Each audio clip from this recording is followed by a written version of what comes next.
2019ला आपण सर्वजण चिखलीला भेटलो होतो आणि त्यावेळेला काही जण होते काही जण नव्हते आणि दुसरा हिशोब जर केला तर जवळपास आपण 1974 ते 49 वर्षाचा आपल्या सगळ्यांचा हा सुखद सहवास आहे की जो आपण वेगवेगळ्या मार्गाने पण टिकून ठेवण्याचा प्रयत्न केलेला आहे आणि त्यात बरंच यश आपल्याला आले. आता आपल्यातलेच काही बंधू भगिनी आले नाही तर त्यांना वेगवेगळे कारण आहेत आणि ते खरे कारण आहेत त्याच्यामुळे आपण त्यांना याच म्हणून सांगू शकत नाही. आणि मला तरी वाटतं की आता या वेळेला तर आपण आलो सगळेजण पण आता याच्यानंतर एज फॅक्टर सगळ्यांनाच आहे. आपण किती उत्साह दाखवला तरी निसर्ग त्याचं काम हा करत राहणार आहे. त्याच्यामुळे पुढे केव्हा भेटू त्याच्या परमेश्वराला माहीत आणि असा कार्यक्रम अरेंज होईल का नाही याचं सगळं त्याच्या हाती आपण सोपवू. आपल्या वर्गातल्या सर्वांचं आणि त्यांच्या कुटुंबांचं मी वैयक्तिक आणि आपली बॅचच्या वतीनं सर्वांचं स्वागत. त्याच्यानंतर मुलं असतील इतके मुलं, मुली असतील इतक्या मुली, लग्न झाले असतील सांगायचं लग्न झालेले आहेत कारण आपण काही कोणालाच ओळखत नाही फक्त संख्या सांगायची इतके मुलं इतके मुली, नातू असतील 2 नातू आहे 4 नात आहे एवढा असा आपला म्हणजे कोण कोण आजोबा झाले कोण कोण होण्यात आहे हे आपल्याला समजेल आणि परमेश्वर आपल्याला चांगलं बोलल्यामुळे आपल्याला काहीतरी सद्बुद्धी देईल. आज सर्वांना अरुण डहाळेपासून सुरुवात. बसूनच करायचा. मी स्थानिक चिखलीलाच राहतो. पुण्यामध्ये मुलं असतात माझ्या मिसेसचं नाव सौभाग्य शुभांगी अरुण डहाळे. मला 2 मुलं आणि 1 मुलगी आहे. मोठा मुलगा मयूर डहाळे, लहाना मुलगा आशुतोष डहाळे ज्याचं आता नुकतंच लग्न झालं. मी कमलाकर यादवराव शेटे राहणार चिखली. हे आमची घरचे शारदा कमलाकर शेटे. मला 2 मुलं 1 मुलगी, मोठी मुलगी, एक मुलगा आणि 1 मुलगी आहे त्यांना नातवाचं. बाकी मुलाचं 1 लग्न झालं अजून काही नाही. लहान मुलगा BMS करायला ते अजून 3रं वर्ष. मोठा मुलगा मास्टर झालेला. राहणार चिखली. 1 मुलगा BSc झालेला आहे. दुकानावरच व्यापारी दोघं व्यापार करतो. मुलगी अहमदाबादला दिलेली आहे. 1 मुलगा 1 मुलगी आहे तिला. ती शाळेत शिक्षिका आहे आणि हवाई कंपनी. चंद्र प्रभुलाल भाला. माझा वैद्यकीय व्यवसाय मलकापूरला झालेला आहे. 1982ला मी अंबडला आलो तिथे दवाखाना सुरू केलेला आहे. 86ला लग्न झालेलं आहे. 2 मुलं आहेत. दोन्ही मुलांचे लग्न झालेले आहेत आणि दोघांना 1 मुलगा 1 मुलगी आहे. मी राष्ट्रीय स्वयंसेवक संघाचं 20 वर्ष तालुका संघचालक होतो. आता कुटुंब प्रबोधन म्हणून जबाबदारी. बी झाले नंतर पुण्यामध्ये मेकमा इंटेरियर म्हणून त्यांची मोठ्या मुलाला 1 मुलगा आहे. जय श्रीकृष्ण. माझे बंधू आणि माझ्या मैत्रिणी भगिनी यांचं मी स्वागत करते. माझं नाव सुनंदा गणेश देहाडराय, राहणार डोंगर खंडाळा. मला 2 मुलं 1 नातू, लग्न झालेले आहे. बरं, धन्यवाद. कारण त्यांना आता 2 वर्ष झाले अटॅक येऊन गेल्या तर ते पूर्ण शेवटच्या श्वासापर्यंत त्यांचं काही खरं नव्हतं. जेव्हा डॉक्टरांना सांगितलं तेव्हा यांचा श्वास काही वर येत नाही.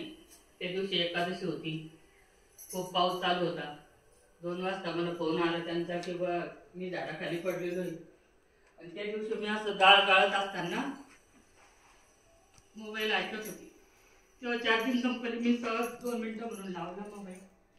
तेव्हा मला फोन आला की मी पडलेलो. म्हटल्यावर कसं वाटलं असं. मग मी फोन उचलल्याबरोबर, कारण मला तर पुण्याला राहतात, फोन उचलल्याबरोबर मजा येऊ राहिली का शरद?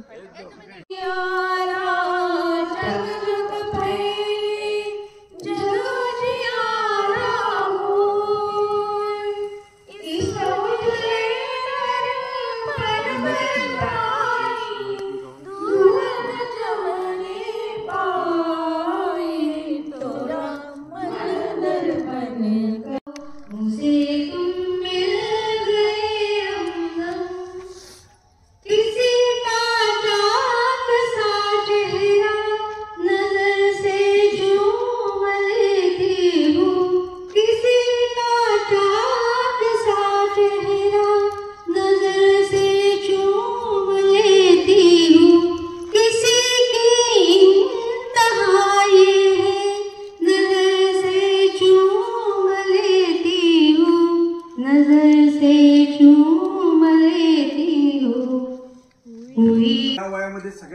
महत्त्वाचं जे आहे ते आपलं आरोग्य, ते आपण टिकवायसाठी काय करू शकतो किंवा काय करायला पाहिजे. आता आपल्यामध्ये आपल्या सर्वांच्या नशीब चांगलं, आपला वर्ग फार हुशार विद्यार्थी आपल्याकडे, आणि असंतलाच आपला जो व्यवसाय करतो 35-40 वर्षापासून, असा आपला सर्वांचा मित्र डॉक्टर राजेंद्र भाला या ठिकाणी उपस्थित आहे. की त्याला विनंती करतो की त्याला बाबा हे आता आम्ही असे आता काय आम्ही घडू शकत नाही, पण बदल करू शकतो.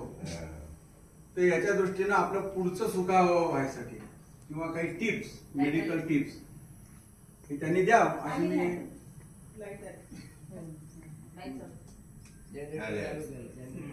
त्याच्या हे जर सांगितलं तर आपल्याला सगळ्यांना त्याचा फायदा होईल.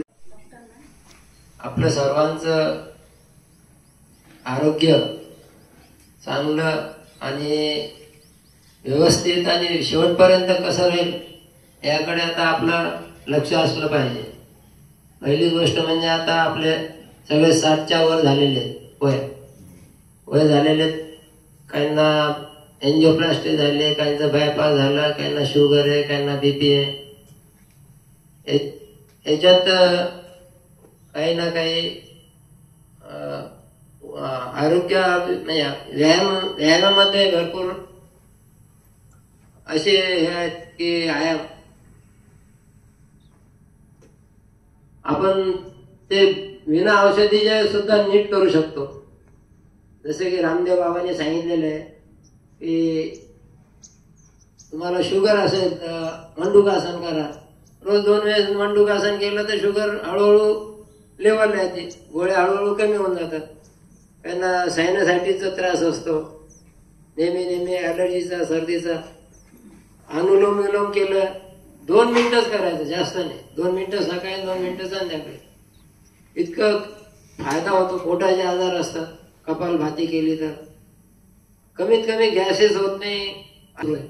माझं एकच विनंती आहे की सगळ्यांनी योग्य आहार, सगळ्यात महत्वाचं योग्य आहार. नाहीतर भाजी चांगली बनली की भरपूर खायचं, कधी कधी उपाशी राहायचं, तेही नको. आहार आपलं जितका जे बनवलं ते ठीक. त्याच्यातच फक्त जेवणाच्या वेळेस किरकिर नको, तक्रार नको. जे असलं ना ते घ्यायचं, गुपचूप खायचं, निघायचं. नंतर तुम्ही काय बोला ते काम. हार्टचे ब्लॉकेज हार्ट ब्लॉकेज होत नाही आणि हे पॉइंट दाखवायचे. त्याच्यासाठी तर मग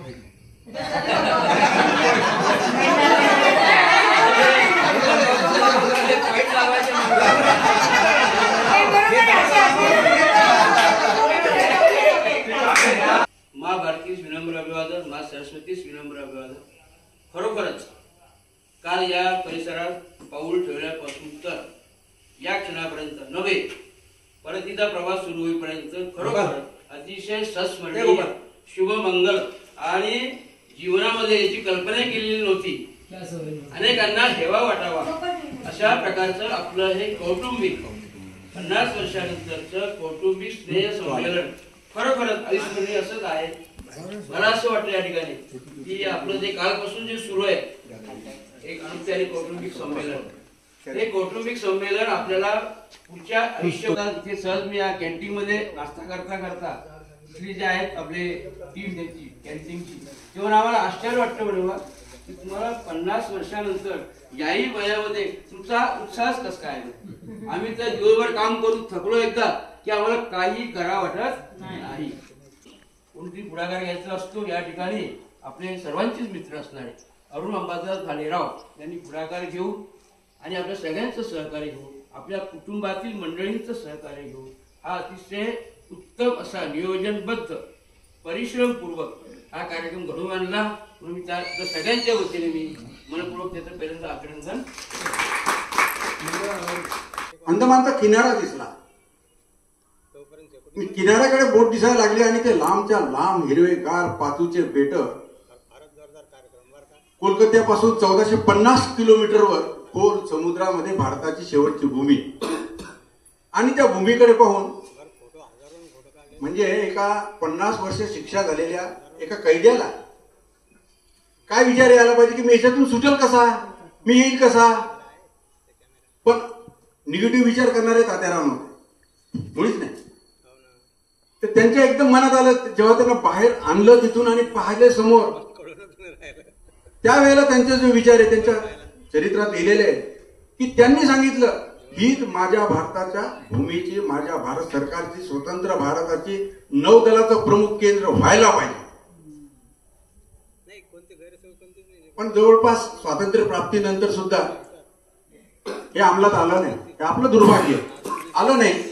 परंतु आपले पंतप्रधान अटल बिहारी वाजपेयी यांच्या काळामध्ये ते स्वप्न पूर्ण झालं आणि आज आपल्या पूर्ण भारताचं नौदलाचं प्रमुख केंद्र निकोबार या ठिकाणी आहे. म्हणजे त्यांचा जो विचार होता तो अत्यंत दूरदर्शी विचार होता. अत्यंत दूरदर्शी होता की पुढे काय होणार आहे, पूर्ण भारताच्या तिन्ही समुद्रावर लक्ष ठेवण्यासाठी कोणतं बेट सक्षम आहे हे त्या काळाला त्यांनी 1910 मध्ये ओळखलं. 1910 मध्ये. पण 80 वर्ष भारत सरकारने त्याच्याकडे लक्ष दिलं नाही. पाकिस्तान फिर कभी नहीं कहेगा कि राम हमारा है.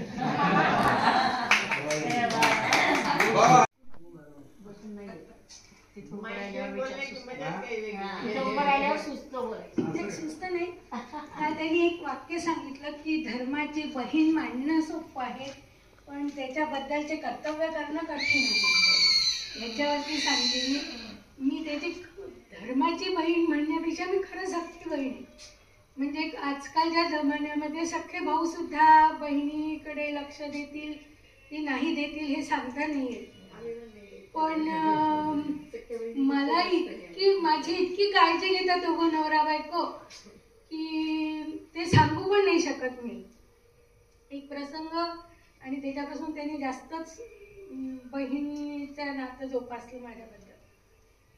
माझे वडील गेले, मला भाऊ नाहीये, आम्ही तिघी बहिणी. तर मी असं सहज म्हणायला लागली माझ्या सासूबाईंजवळ की आता नंदेला आणि या दोघी बहिणींना मी आधी पाहून द्यायला बोलवते.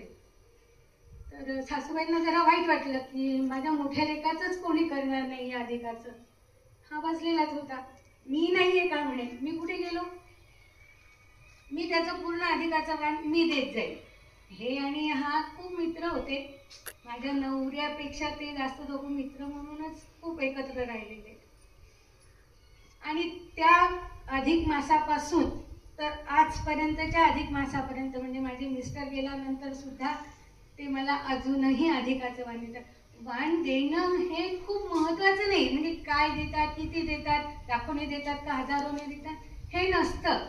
हे त्या देण्यामागच्या प्रेमाला खूप महत्त्व आहे आणि तो तर सांभाळतोच पण ती त्याला तेवढीच साथ देते. माझं जे माहेरपण आहे, आई वडील गेलेले आहेत, माझे मिस्टर गेलेले, भाऊ गेलेला आहे, पण ती सगळी उणीव ही दोघं नवरा बायको खूप छान पद्धतीने. म्हणजे आजही मी औरंगाबादला गेली की कधीही जाऊ, कितीही वाजता जाऊ, पण माहेरी गेल्यानंतर जे लेकीचं स्वागत असतं ते तुकडा पाणी ओवाळणं, मग घरात घेणं, बाकी लावताना जे काय वस्तू द्यायची असेल ते देणं, नाहू माकू घालण्यापासून सगळं सगळं सगळं इतकं व्यवस्थित करतात की त्यांनी सांगितलेल्या या वाक्यावरती मी हे सगळं बोलते.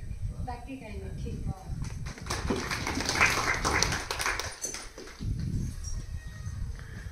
सोलापुरी भाषेत म्हणतात की मोरक्या.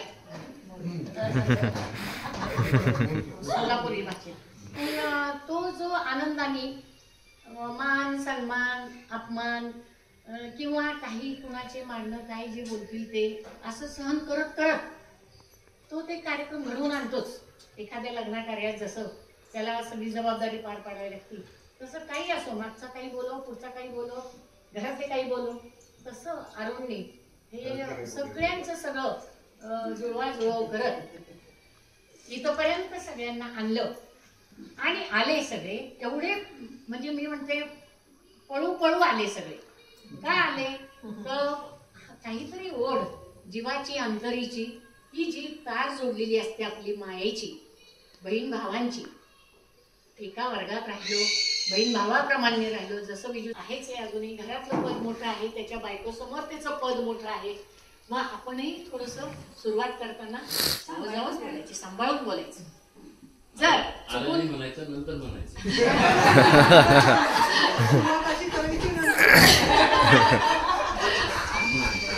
या सगळ्या गोष्टी जास्त माझ्या मित्र आणि मैत्रिणींनो, इथे नवीन झालेल्या मैत्रिणींनो, खूप छान वाटलं तुमच्या सहवासातून. असं वाटलं की ह्या बोलतील की नाही. पण मी काल लतालाही म्हटलं, ह्यांनाही म्हटलं की मी तुम्हाला अवघाव घालणार नाही. मी नावानेच तुम्हाला हा करेन. जेवढं प्रेम ह्या आरेतुरेमध्ये आहे तेवढं मला त्या अभोगावमध्ये वाटत नाही. कारण मी माझ्या घरी सुद्धा माझ्या भाच्यांना पुतण्यांना सांगितलं, मला ए मामी आणि ए काकू असंच म्हणा. आणि ते म्हणतात मला त्याच्यात जास्ती प्रेम वाटतं, आपुलकी वाटते, जवळीक वाटते. आता आपण कालपासून इथं आलो आहोत. ही अनुभव आनंदाची शिदोरी आपण कायम पुरणार आहे आपल्याला. ही पुढच्या स्नेहमिलनापर्यंत आपण ती उघडू, पुन्हा त्यातले ते अनुभव आणखी वेगळ्या याने घेऊ आणि असं आपण स्नेहमिलन खरंच दरवर्षी करावं इच्छा आहे. आणि ह्या पुढाकार प्रत्येकाने घ्यावा, फक्त अरुणवर न सोबवता आपण प्रत्येकाने हा पुढाकार घेऊ.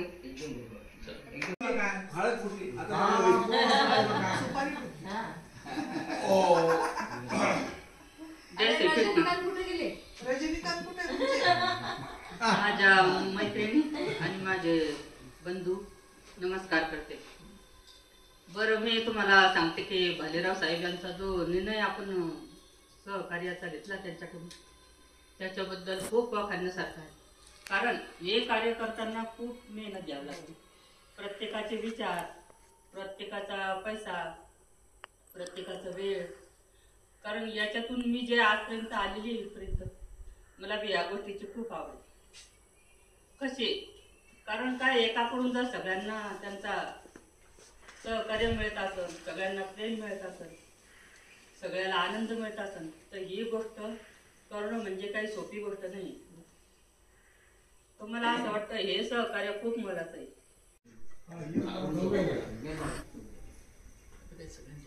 जबाबदारी किती मुक्त झालं ते सांग. काय पहिले जे जबाबदार ते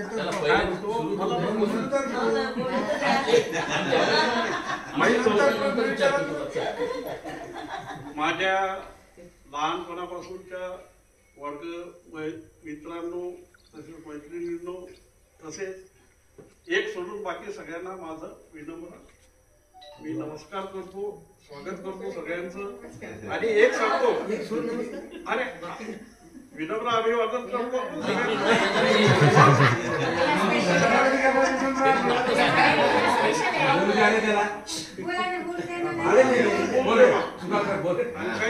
नंतर सांग. कालपासून आपण सर्वजण येथे एकत्रित झालो, त्यावेळेपासून तो आतापर्यंत कालचा दिवस कसा गेला भरकत निघून हे कळलं देखील नाही सगळ्यांना. आणि सगळ्यात महत्वाची गोष्ट ही आहे की आपण सर्व इतक्या वर्षांनी भेटलो. म्हणजे 49 वर्ष म्हणजे कमी कालखंड नाही. फक्त मध्यंतरी 19 मध्ये आपलं स्नेहमिलन झालं होतं आदर्श शाळेमध्ये, पण तेथे एवढी मजा नाही आली. कारण की आपण ते पूर्ण शाळेचं स्नेहमिलन होतं, पूर्ण लोकांचं. परंतु आता या ठिकाणी जसे आपण एकत्र आलो, सर्वांची मस्करी करत, एकमेकांना बोल, म्हणजे एकदम लहानपणीचा खरोखर बालपणीचा अनुभव आज सगळ्यांनी आपण अनुभवत आहोत. तसेच हे जे आयोजन केलं अरुणने, यामध्ये सर्वांचा सहभाग आहे. तो त्याचे सगळेजण गुणगान गाऊ लागले, पण ते मागे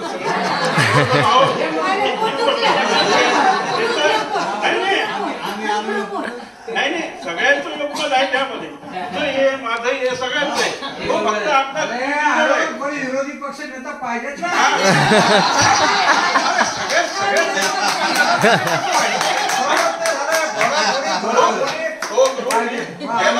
त्याला आपण म्हणून लिडर केलेलं आहे.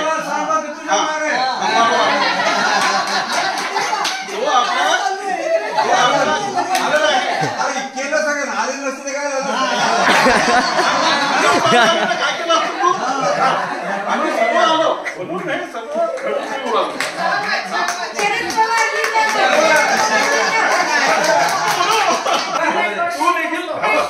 तू देखील आमच्या पार्टी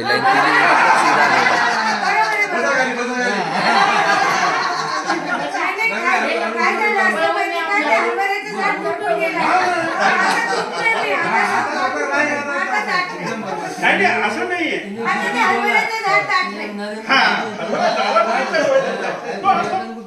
त्याचा तो अभ्यास आहे.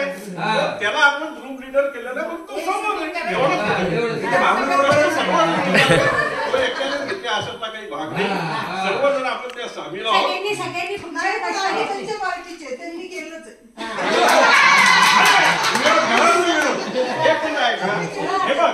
हे बघ तुला जे काही बोलायचं ना आमच्या सर्व वर्ग मित्र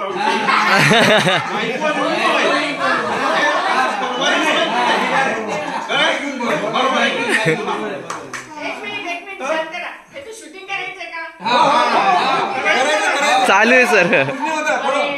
विधानसभेत असल्यासारखं वाटायचं. आदरणीय महोदय.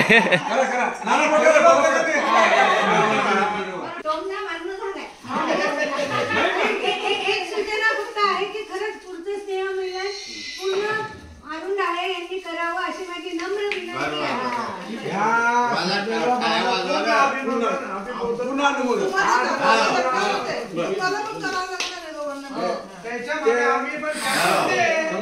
अरे काही अशक्य नाही. शांत भाषण झालं ना, सांगितलं शांत. ते एक बऱ्याच दिवसामध्ये पिक्चर मध्ये गाणं आहे, बिन पाणी का धोबी तलाव देखो.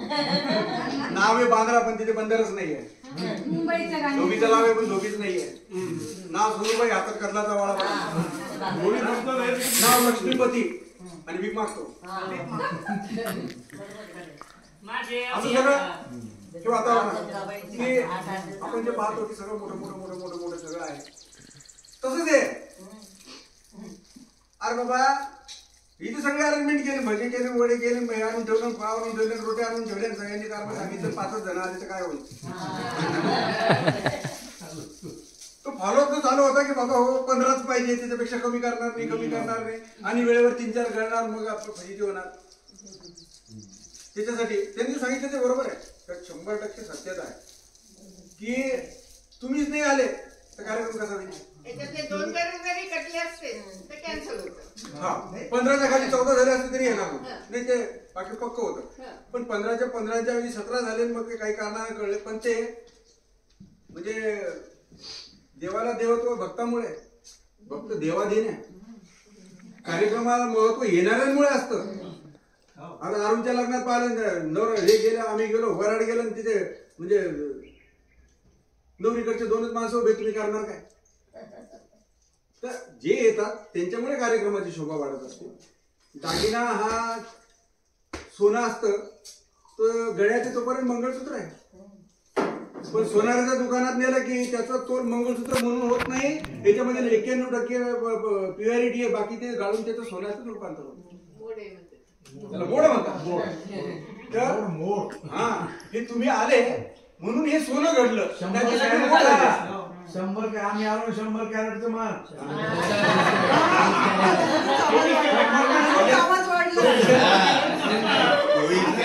अरे सोनार नाही त्याच्यामुळे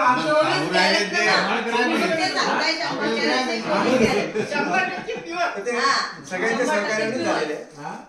कसं असतं की कोणीतरी योजना करतं, कोणीतरी लागतं आणि कोणाला तरी त्या म्हणतो ना तो घोडा घेऊन चालतो, माझाच घोडा आहे, घोडा चालला तसा मी फक्त घोडेवाला बाकी सांभाळणारे तुम्ही याची चिंता करू नका. दुसरा एक विषय होता की त्या विषयावर कोणी हात घातलाच नाही. पहिल्यांदा विषय सांगितला पण फक्त राजूला विषय गेला होता. बाकी तो विषय जो होता की सध्या आपलं काय चालू की आपण आपल्या जबाबदाऱ्यापासून किती मुक्त झालो किंवा मुक्त व्हायचा प्रयत्न करतो. आपण आपल्या स्वतःच्या विषयी त्याच्याकडे लाईनरी म्हणल्यावर परवानी आपण खरं किती बंद करून ठेवता विरोधी पक्षाच्या वेळी.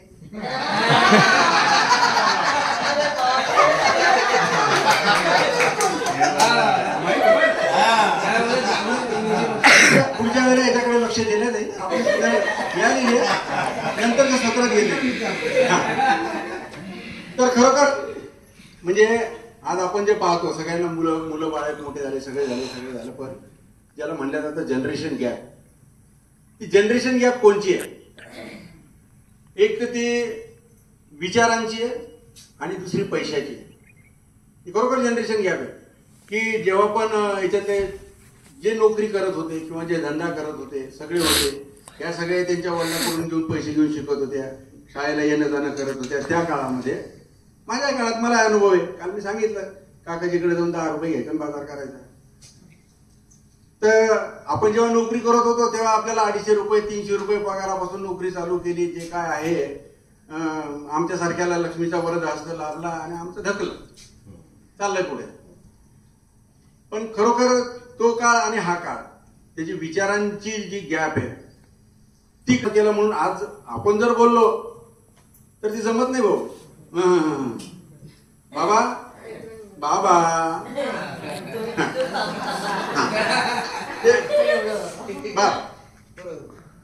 कशाला आणलंय आणि आजकाल पोरं एक खरेदी करत नाही भाऊ. 2 4 5 6 7 आता आम्हाला चपला होत्या भाऊ. ते सुभाऊ कॉलेज मधून आले की मी चप्पल घालून जायचो मग ते आले की मी जायचो, मी आलो की ते जायचे. ती त्यावेळीची परिस्थिती होती. आज आपल्या नाही तर मग सुनेनं म्हणलं भाकरी की सासू म्हणती पोळी आणि मग भानगडी होता. तर राजूला सांगितलं तसं आहे ते. आणि आपण किती दूर राहतो, दूर राहिलं पाहिजे आणि स्वतःला वेळ द्यायला पाहिजे. लिटरली मी जेव्हा फोन केला मला खूप काय अनुभव आले यावेळेला. माझं बरेच रेकॉर्डिंग आहे, सेवा असतील पाहावं लागतील. परंतु इतके विचित्र उत्तर देणारे आपल्यातले काय बंधू भगिनी उत्तर देणारे. मला कोण ओळखल तिथे आणि इतक्या दिवसांनी मी कशाला येऊ हा एक प्रश्न मोठा मजेशीर होता. मी कशाला येऊ, माझं काय राहिलं, नाही माझं काय राहिलं. अरे बाबा तुझं आमच्या वाचून राहिलं नाही, आमचं तुझ्या वाचून राहिलेलं नाहीये. आम्ही काही सुटकावाले नाहीयेत तुझे, पण त्याच्यापेक्षा जास्त आहोत. नाही ते माझा मुलगा ते करतो, सून ती करते आणि मग मी तर घरी थांबायलाच पाहिजे ना. मग लेकरं कोण सांभाळ. आता लेकरं सांभाळणं हे कारण म्हणजे तुम्ही ऐकलं ते बरोबर वाटत नाही की तुम्ही जन्मभर ज्याच्यासाठी केलं त्याला तुम्ही 49 वर्षामध्ये 2 दिवसाचं स्वातंत्र्य त्या आईला वडिलाला देऊ शकत नसता. तर अशी अवलाद नसलेली चांगली. 33 वर्ष संसार केला, घाबरले असते तर पहिल्या वर्षी पडायला. सगळ्यांना नमस्कार. आणि तुमचं स्नेहमिलन मी त्याच्यात माझ्या शाळेचं स्नेहमिलन पाहते, कारण मला हा चान्स मिळणार नाहीये. आमच्या शाळेच्या काही आठवणी अशा सांगायच्या आहेत. आणि दुसरं एक त्यांनी जो विषय मांडला त्याच्याबद्दल थोडंसं. तर आमच्या शाळेत मी 4थी ते 8वी पर्यंत शिकले. त्या शाळेत माझे वडील पण शिक्षक होते आणि माझे वडील सुद्धा आम्हाला असं कंपल्शन होतं की जे शाळेचे नियम आहेत त्याच्यात तुम्हाला कुठेही सूट मिळणार नाही. आणि आम्ही लागोपाठ 3 भावंड शाळेत जाणार होतो. आणि सकाळी आणि सर आमचे असे शिक्षा पण असे करायचे की उशीर आला का की मोठं ग्राउंड होतं त्याला 5 फेऱ्या मारायच्या पडत, म्हणजे व्यायामच्या व्यायाम व्हायचा. सगळेजण डब्बा नेणारे वगैरे सगळे खेड्यातले आम्ही 2-2 भाकरी ठेचा नाही तर लोणचं असा होता. ताजा डब्बा करून द्यायला आयांना वेळ तरी कुठे असायचा. तसा डब्बा पण त्या 2-2 भाकरी द्यायचा, कारण असा व्यायाम असायचा. शाळेला एक तर पळतच जायचं, रिक्षा वगैरे काय चप्पलच नसायचं. चिखलातून जाण्याकडे काही नको हे तुम्ही समजून सांगू शकता घरातल्यांना, मुलांना मुलींना सुनांना सगळ्यांना. हे त्याच्या पलीकडे मैत्रीच्या पलीकडे काही असू नये हे समजून सांगू शकता ना. आणि ते तेवढे समंजस आणि मुलं नाही आपल्यापेक्षा मुलं मॅच्युअर आहेत. धन्यवाद. भालेराव वहिनी जे बोलत होते ना तर मला असं वाटलं की मी माझ्याच घरात भांडण आणि नाही खरंच मन इथं बसल्यानंतर बोलायचं पण इथं आलं की विषय सापडत नाही. तो विषय इतका मस्त विस्तृतपणे मांडला, म्हणजे सगळ्यांच्या घरातला विषय. माझ्या घरातलाच मला वाटलं तो. आमच्या घरातही असं चालू असते. आत्ताच आम्हाला इकडे यायचं असताना काय झालं की माझ्या मुलाने सारखे पुण्याला जाता, मुलीकडे जाता, माझ्याकडे येत नाही, मुलीकडे जाता तुम्ही. तर आता काय करायचं म्हटलं तिला. आम्ही काय करायचो, आम्ही दोघंच घरी. आता त्या बागवान सारखं का आमची अवस्था आहे की पण उलट आहे, ते मुलं चॉईस करतात. आता आमचं असं झालं की आम्ही चॉईस करतो की आम्हाला कोणाकडे जायचं, मुलीकडे जायचं का मुलाकडे जायचं. तर तिला सांगितलं तू असं कर, म्हटलं आता एक 15-20 दिवस तू मुलाकडे जा. त्याला खूप राग आलाय की आपण त्याच्याकडे जात नाही, तुझा 15-20 दिवस. तर ती आता 15 दिवस तिकडेच होती मुलाकडे कल्याणला. आणि येताना मग ती इकडनं आली, मी जाफराबादून आलो.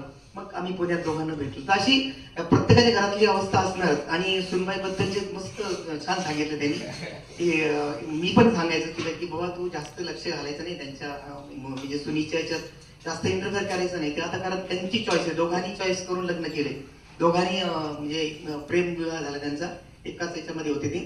आम्ही दुसरी एक मुलगी सिलेक्ट केली होती, सगळं फायनल झालं होतं. याने आई येऊन सांगितलं की नाही मला हीच मुलगी करायची. अरे म्हटलं मार खायची पाळी कशाला अगोदर खाली सांगत होती. शेवटी त्यांनी ती मुलगी केली, आता जी करायची होती ती आता आली, ती आपल्या घरात आली, ऍक्सेप्ट झाली. ऍक्सेप्ट करायलाच पाहिजे आपल्याला ते. आता तिचे काय जसं आपण मुलीला तुम्ही शिकवता तसं मुलाला म्हणजे सुनेला सुद्धा तुम्ही हे सगळं सांगितलं पाहिजे. आता आपल्या घरातली आली, आपल्या घरातला एक तो पार्ट आहे, त्याच्यामुळे तुम्हाला ते ऍक्सेप्ट करून पुढे जायलाच पाहिजे.